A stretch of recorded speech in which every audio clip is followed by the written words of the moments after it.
CSOM. I believe CSOM, TTD, and AD have already been completed. So that's why this class will have a overview of complications, that is intratemporal, and next class will have intracranial complications. So when we look at the complications, what are these complications? When the infection from the ear spreads beyond the mucoperiostal lining of the middle ear cleft and involves the bone or the neighboring structures. So what all structures it will involve, depending on the involvement of structure, we get the complications. Facial involvement, facial paralysis, inner ear labyrinthitis, venous sinusitis, lateral thrombophlebitis, meningitis, brain, and you'll have extradural and subdural abscess. And when will you know what are the clinical features for your complications? Severity of the symptoms increased pain and increased swelling or increased ear discharge, persistent ear discharge in spite of proper treatment, and vertigo, nausea, and vomiting. These indicate labyrinthitis. Any headache, blurred vision, projectile vomitings. These all indicate intracranial extension of the disease.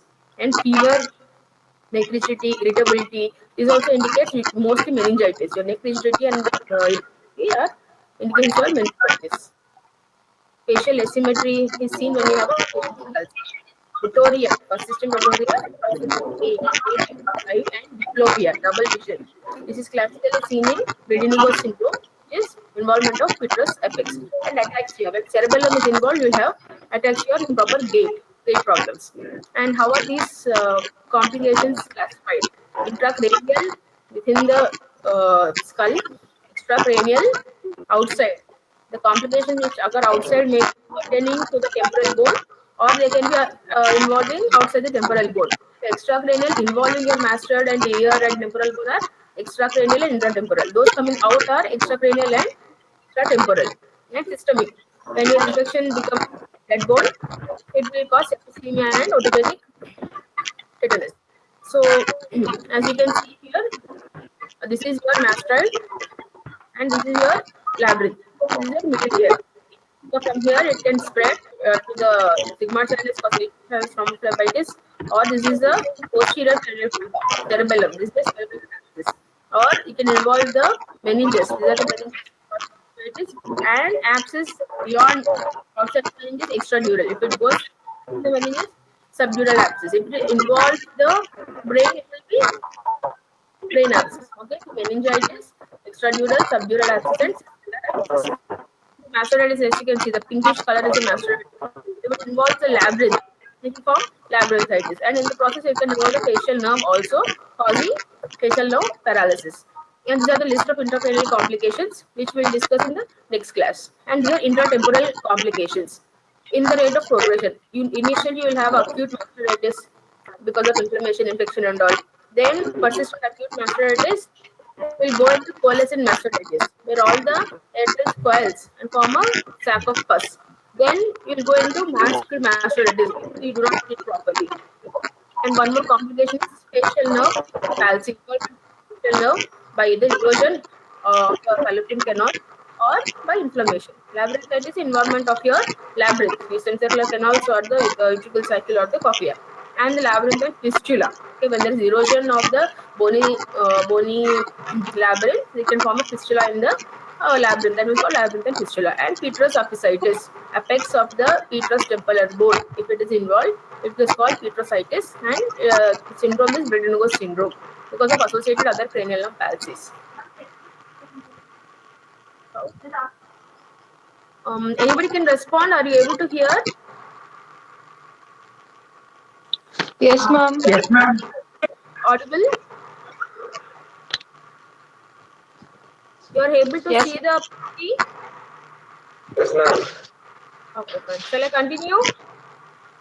Yes, ma'am. Okay, fine. So coming to your extratemporal complications. This is extracranial and extratemporal outside your temporal bone. That's outside your mastoid and the temporal bone. How the complications arise, where do they arise, and how do they spread? These are all the abscess. Okay. Initially, you will have a coalescent mastoiditis, which is confined to your mastoid bone. From there, it can erode the periosteum of the mastoid. Okay, it can erode the mastoid bone, and it can come below the periosteum of the mastoid bone. That is subperiosteal abscess. After that, it can come out of the skin in the postauricular region. That will form a postauricular abscess. Next, basals. From your mastoid, the mastoid tip gives attachment to sternocleidomastoid and posterior belly of digastric. So from the mastoid tip, if the abscess breaks through the mastoid tip, it can track along the sternocleidomastoid, causing the basal abscess, or the abscess can pass along the posterior belly of digastric. That will give you a Chitelli's abscess. One more is lux. From the mastoid, it can erode the posterior canal wall, and it will present as an abscess in the canal, in the extranodal canal. That is your lux abscess.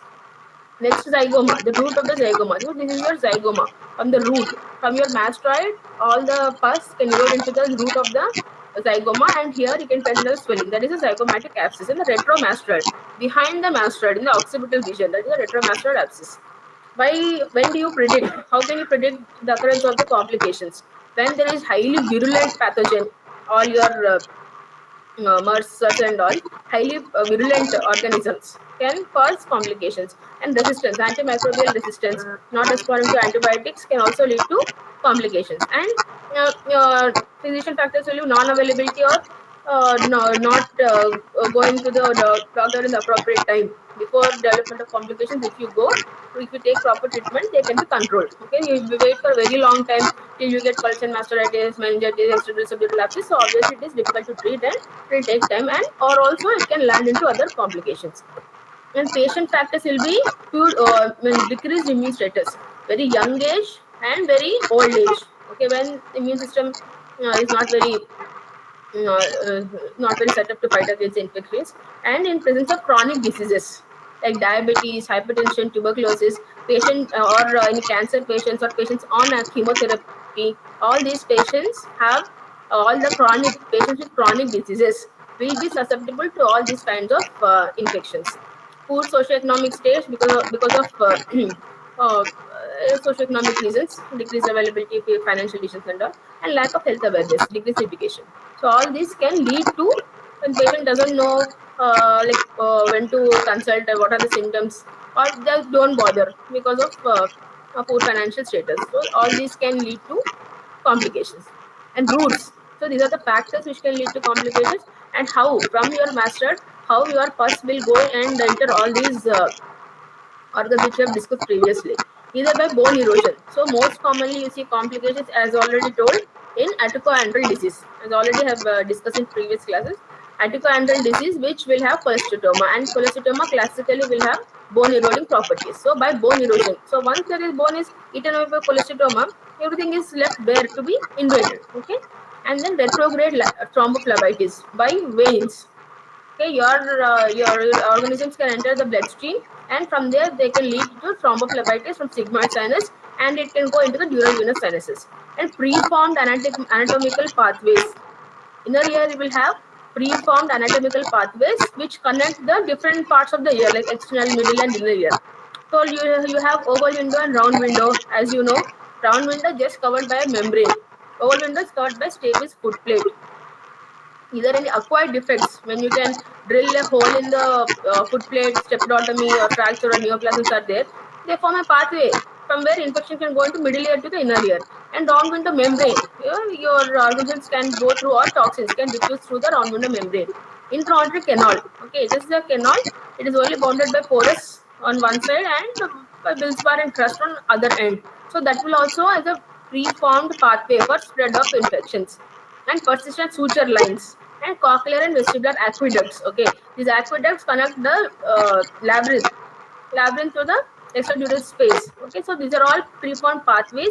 So infection in any one of the regions can spread to other, and from the middle ear it can spread to the inner ear through round window, oval windows, and through the cochlear and vestibular aqueducts they can spread to the extradural space or the subdural space. Congenital bony defects, like any defects in the facial canal or defects in the tegment plate. And acquired defects, as I told you, any fractures of the bones or any neoplasms causing erosions or any stapedectomy. If you do stapedectomy or stepidotomy, that will form a root. So here in the CT scan you can see this is erosion. Okay, the mastoid, this whole mastoid is opaque, and you can see there is the bone is thinned out here. If you compare this, there is a thinned out bone, eroded bone in the tegmen. This is tegmen erosion. It's coalescent mastoid. It is very important. Okay, very important, and always an essay question if it comes. Coalescent or surgical mastoiditis. Pathogenesis. from your CSOM to mastocytitis to coalescent mastocytitis. How will it occur? So when there is already CSOM and you have already acute mastocytitis, is nothing but inflammation of the mucoperiosteal lining of the mastoid. So because of the inflammation and swelling, that will decrease the drainage or decrease ventilation of the mastoid. So when there is no drainage, there will be secretions will be collected inside the mastoid, and this will lead to all the secretions, pus, all the toxins when accumulated. They lead to hyperemic decalcification, hyperemic decalcification of the bone. So because of this, there will be resorption of the bony septa. All the mastoid air cells, each air cell will be lined by a thin septum of bone. So because of this hyperemic decalcification, all the bony septa will be resorbed. So whole of your mastoid, okay, all your small air cells all combine and they form a small cavity or a sac of pus. So that is called coalescence of all the air cells to form a small cavity. This is filled with pus. So it is called empyema of the mastoid cavity. So as you can see here, excuse me, these are all the septa. So all septa separating the mastoid air cells. But here you can see all, there is no septa, no air cells. Whole of the mastoid is converted into a single cavity filled with pus. The yellow thing is nothing but pus. Here you can see there is ventilation. This is adductus, antrum, adductus, and middle ear. Okay, so the adductus is blocked here. Because of the blockage of the adductus, because of inflammation and swelling, there will be decreased ventilation and drainage. So this will lead to coalescent mastocytitis. And what are the clinical features? There will be persistent otorrhea. Okay, no matter what antibiotics you give or whatever treatment you give, otorrhea will be persisting more than 2 weeks, and there will be pain, increase in pain and deafness. Mastoid reservoir sign. As you keep on removing the, cleaning the pus or suctioning the pus, still it fills up because there is reservoir in the mastoid. The pus will be coming, keep on coming, and sagging of the posterior superior canal wall. If you can see, this is your posterior canal wall because of the pus and inflammation in this mastoid. Okay, this inflammation is spread through the posterior canal wall and inflammation of the skin of the posterior canal wall. So that will cause sagging of the posterior canal wall because of mastoiditis. Because of the osteoitis of the bony wall which separates the antrum and the posterior external canal. So this is the bony wall which separates the mastoid and the external. This is, I mean, in a 3D picture, this is your external canal. So this bone, because of inflammation here, this bone also will get involved. Periosteotis and osteoitis, that will cause sagging because of inflammation. Iron dot mastoid. Okay, usually your because of the periosteum, if you palpate your mastoid, it will have a rough feel. That will be lost because of inflammation. And tenderness of the mastoid, obviously. And on X-ray or CT scan, you'll find a cavity. Okay, this is a reservoir cell. As you keep on suctioning the pus will be coming out more and more. Okay, and this here you can see a tympanic membrane. This is the posterior canal wall sagging. You can see it is swollen red and it is sagging down. So this is the sagging of the posterior superior canal wall seen in coalescent mastoiditis. And ironed out mastoiditis is smooth. The roughness is lot ironed out, and you can see the signs of inflammation, dollar, color, rubor, and all. And if you touch the, there will be tenderness. Okay, master tenderness. And X-ray you take, this is your external canal, and this is your tegmen plate, sigmoid plate. So this will be your mastoid. As you can see, there is no bony septa, converted to a single big cavity filled with pus because of black echogenic focus. Mastoid cavity. Here you can see whole is converted to single cavity, both sides. So whole mastoid is converted to single. See, one or two air cells are there. Usually it will be like this. See, instead of this, whole mastoid should have been like this, air cells, but instead no air cells. Everything is converted to a single cavity of pus. So how do you differentiate between mastoiditis and furuncle? Furuncle, you should know, it will arise from the external canal, and mastoiditis is a middle ear pathology spreading to the mastoid. Okay, and in furunculosis, your pinna is pushed forward. In mastoiditis, downward, outward, and forward. And because it is external canal, the posterior, usually posterior canal wall, most common site for furuncle. So when there is swelling, your posterior groove will be obliterated. But in mastoiditis, it will be deepened because your the pathology is behind the groove. The groove will not be involved, so it will be deepened. Okay, and ear discharge will be mucopurulent discharge. Middle ear furuncle, because it's external canal, will be serous or frank purulent. The nuchal component will not be there. Sagging will be there in mastoiditis, and congestion drum will be there in mastoiditis, whereas there are actually furunculosis. Mastoid tenderness can be present in mastoiditis, whereas in furuncle, because it is external ear pathology, you'll have tragal tenderness, not mastoid. And postural lymphadenopathy can be present in furunculosis. Okay, and X-ray of the mastoid will be normal in furuncle, and whereas there will be coalescence and cavity in extramastoid mastoiditis. Treatment. So this will require, because it's a complication, it will require adult hospital admission hospital admission, and broad spectrum IV antibiotics. Okay, when there is no response to medical treatment, or there are other complications developing, or when there is sepsis, then you have to go for surgery. Otherwise also under antibiotic cover, you can plan for a surgery. What surgery? Most commonly, you will have to do a cortical. Eventually, you have to do a cortical mastectomy. Initially, because when there is lot of pain, you can do a myringotomy to drain the pus and to decrease the pain, or you can drain the subperiosteal abscess in the postoral region. But eventually, whatever you do, finally you have to plan for cortical mastectomy and remove all the pus and open all the air cells and remove all the pus. Okay, proper cortical mastectomy has to be done. It's subperiosteal abscess and fistula. This is another complication. Same thing. Pathology is same.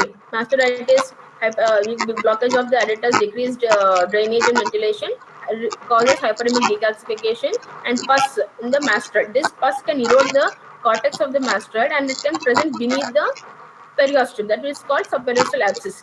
And if it penetrates the periosteum also, then it will come below the skin and it can eventually burst to the skin and come out. That will form a postoral fistula. So this is how from the mastoid it can erode the cortex and become subperiosteal abscess. From it can erode the periosteum also, and later it can become beneath the skin postoral abscess, or it can come out and form a fistula. This is how the abscess tracks from your mastoid to your postauricular skin. Okay, see from here. This is the mastoid. Initially, it will destroy the cortex and come beneath the periosteum. Subperiosteal abscess. Now it has opened this skin and it has come out. See, here you can see a subperiosteal abscess formation.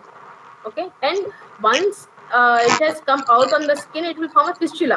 This is a postoral fistula connecting from skin to your mastoid cavity. This is a postoral fistula. Okay, you can see it will burst out. The pus will burst from the mastoid to subperiosteum to behind the ear, and it will open on, and the pus will drain from the postoral region.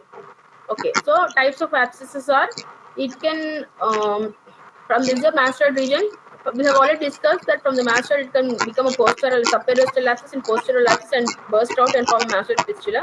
Other than that, this is the tip of the mastoid. Okay, from the tip you will have your sternocleidomastoid like this and your posterior of digastric like this. So okay, from the tip the abscess can track along the sternocleidomastoid and form a Bezold's abscess, or it can track along the posterior belly of digastric and form the Citelli's abscess. Okay, or it can destroy the posterior canal wall and the pus can present in the external canal. That is called Luke's abscess.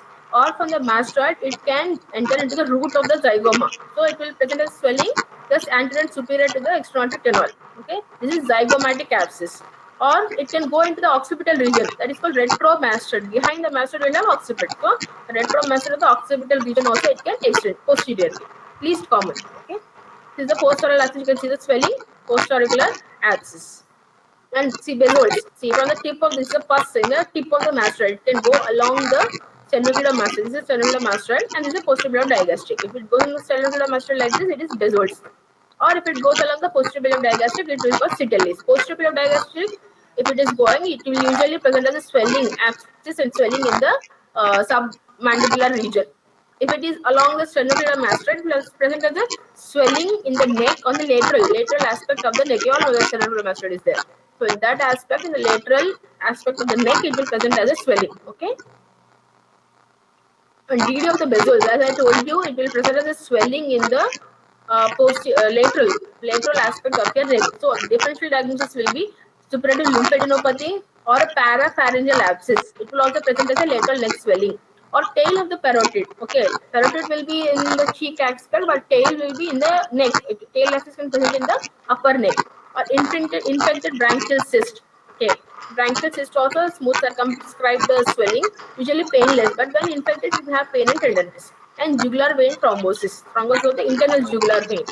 Luke's axis, as I told you, in the external canal, zygomatic in the root of the zygoma. Anterosuperior to the base, root of the zygoma. So anterosuperior to the pinna. This is in this region. Retromastoid of the occipital bone and parapharyngeal and retropharyngeal abscess. From this, along the eustachian tube, it can spread and it can even enter the parapharyngeal, retropharyngeal spaces also, causing abscess in the respective spaces. This is a retromastoid swelling. So if you open, okay, if you open the swelling, so this is how the pus will drain. drainage of the abscess in the posterior region. Grady-Negos syndrome. One more important question for you. Grady-Negos syndrome is because of involvement of the petrous apex. Okay, this is all we are talking about the mastoid till now. From the mastoid can the air cells will extend till the petrous, whole of the petrous temporal bone. So very well pneumatized bone. There are chances that petrous apex will also be involved. So in that case, you'll have a Grady-Negos syndrome. Why separately it's called name? Because it is a persistent otorrhea, because those air cells are very deep, and if you don't do a proper cortical mastoidectomy, even after surgery, your ear discharge will persist and it will cause retroorbital pain.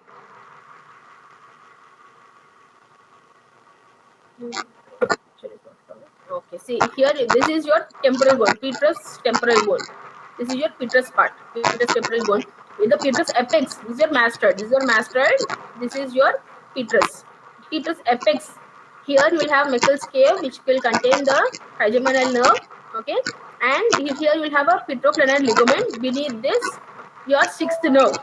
Sixth nerve will go. So at the apex, it is related to fifth and sixth nerves. So in petrous apicitis, one is you will have persistent ear discharge and pain because of CSOM and because involvement of fifth and sixth nerve. Fifth, as you know, sensory supply, that will cause deep-seated retroorbital pain. And sixth nerve, because of involvement of sixth nerve lateral rectus muscle, you will have squint and diplopia because of lateral rectus palsy. No? So that is your retroorbital pain and diplopia because of lateral rectus palsy, which is seen in Grady-Negos syndrome or Peter's apicitis. Okay, Meckel's cave will have this trigeminal nerve involvement, and in the and Dorello's canal, it is a petroclinoid ligament below the petroclinoid ligament. Will have a small canal through which the adjacent nerve will pass. Sixth nerve will pass. So that is the Dorello's canal. Involvement of the adjacent nerve in the Dorello's canal, that will cause lateral rectus palsy. And you can see the gaze palsy and squint. Etiology, same thing, collagen mastoiditis involving the petrous apex. Okay, posterior superior and anterior tracts. Enter the labyrinthine tracts in relation to your bony labyrinth. How do you diagnose it? By a CT or MRI. And treatment will be same thing, cortical or modified mastoidectomy, and all the air cell tracts till the petrous apex, supralabyrinthine, infralabyrinthine, all the air cell tracts have to be cleared properly till the petrous apex, or you have to do a subtotal petrosectomy. If you leave the petrous here like that only, the symptoms will continue. They will not reduce unless you address the petrous part. Okay, so here you can see the mastoid, and here this is the petrous part. It is covered with hyperdense lesions. Here you can see, here the petrous apex is well pneumatized, whereas here it is opaque. And MRI, you can see fluid intensity in the petrous apex on the right side. So this is a petrous appendicitis. Petrous appendicitis or pus in the petrous air cells causing a Grady-Negos syndrome.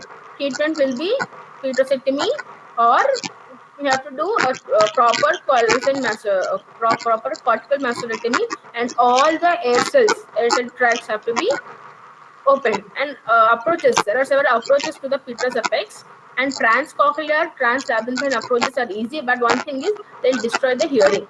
Okay, if you go through the labyrinth to the petrous apex like this, it will destroy the hearing.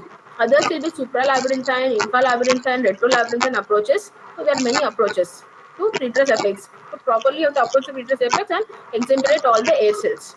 And same thing as I told you, spread of the pus. This is, if this is a mastoid, retromastoid, postauricular, bezos to the synovial of mastoid, sitalis to diagastric, looks to the external canal.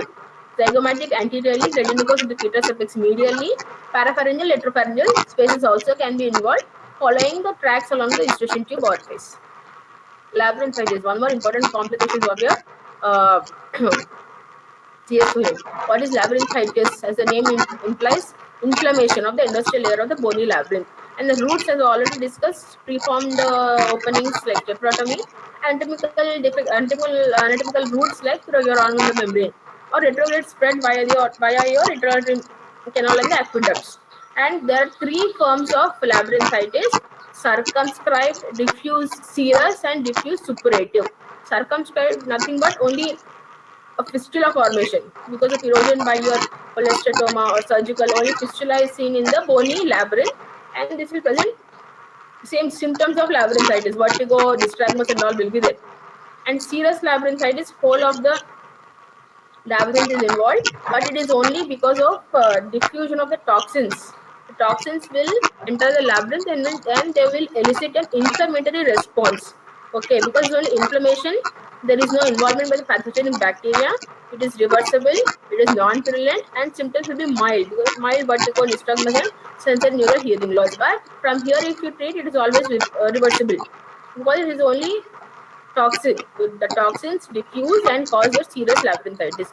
Purulent. Once the bacteria enter and cause purulent labyrinthitis, then your labyrinth will be destroyed irreversibly and it will be collected with pus and that will cause severe vertigo, nystagmus and profound sensory neural hearing loss. And treatment labyrinthitis general for any labyrinthine involvement, you have to give bed rest because a lot of vertigo will be there. You have to avoid head movements. And labyrinthine sedatives will be there. Okay, so to decrease the irritation of the labyrinth and decrease the vertigo, you have to give labyrinthine sedative like cinnarizine and prochlorperazine. And broad spectrum IV antibiotics for the infection. Multiradical mastectomy. Eventually, you have to go for surgery to remove the infection. Initially, you can give this to reduce the symptoms, but finally, you have to go for multiradical or what called mastectomy to remove the source of the infection.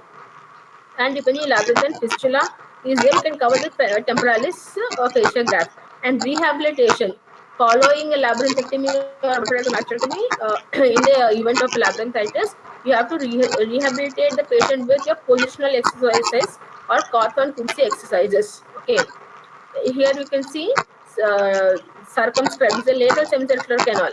If you can appreciate, and here's a defect in the a bone, defect in the bony labyrinth over the semicircular canal. So this is a lateral semicircular canal fistula. As I told you, vestibular rehabilitation is very important in a case of labyrinthitis post treatment also. So these are the exercises which have to be given. Okay, eye exercises, head exercises, sitting and standing and moving around. Okay, you have to ask them to fix the gaze and move the head without fixing the gaze. Okay, they close the eyes and moving their head and sitting. While sitting they have to turn the shoulders and they have to bend down and bend down and again sit back and standing also they have to bend down, come again, throw a ball or throw a rubber. Okay, yeah, bend till the level of the knee. All these exercises have to be done to maintain your to rehabilitate your labyrinth and to maintain balance. Facial nerve paralysis, if early, if the facial nerve develops early within first week, it is most probably due to edema. Okay, and later onset of facial palsy after few weeks of the disease, it is due to erosion of the bone, erosion of the fallopian canal by the cholecystioma or whatever inflammatory process. It is usually a lower motor neuron type. Okay, element type of facial palsy, but the trunk after it's coming out, this is involved and common in most commonly seen in tubercular otitis media. Okay, facial nerve decompression if it's only edema, but otherwise if it's associated with cholecystioma and all, you have to do same modified radical mastectomy. Treatment, believe it, is uh, same protocol. Okay, coalescent mastocytitis, acute coalescent mass and all, you have to do cortical. Any cholesteatoma or aticanthal disease complications are there, you have to do a modified radical mastectomy first and then address the complication. First do a MRM and see the fallopian canal. Okay, if you can decompress it, decompress, otherwise nothing. If it is already transected, you can go for grafting. So initially MRM has to be done. Labyrinthitis also initially you have to do an MRM, remove the cholecystioma and then address the labyrinth. Same thing here also. Do an MRM, clear the cholecystioma and then address the complication, facial palsy, labyrinthitis, extradural, subdural abscess, whatever it is. Okay. Meningitis. So here till now we have completed the extratemporal complications and overview. Okay. Facial nerve palsy, labyrinthitis, serous, circumscribed and suppurative labyrinthitis. Okay, and your coalescent Gradinigo syndrome, involvement of the petrous apex 3, and all your abscess, coalescent mastocytitis, and then abscess resulting from your coalescent mastocytitis, your postauricular, basal, Citelli, zygomatic, lux, retromastoid, parapharyngeal, retropharyngeal. So these are all the list of your extracranial complications. We got whatever we have. Next, we discuss the intracranial complications starting with meningitis. Okay, um, done.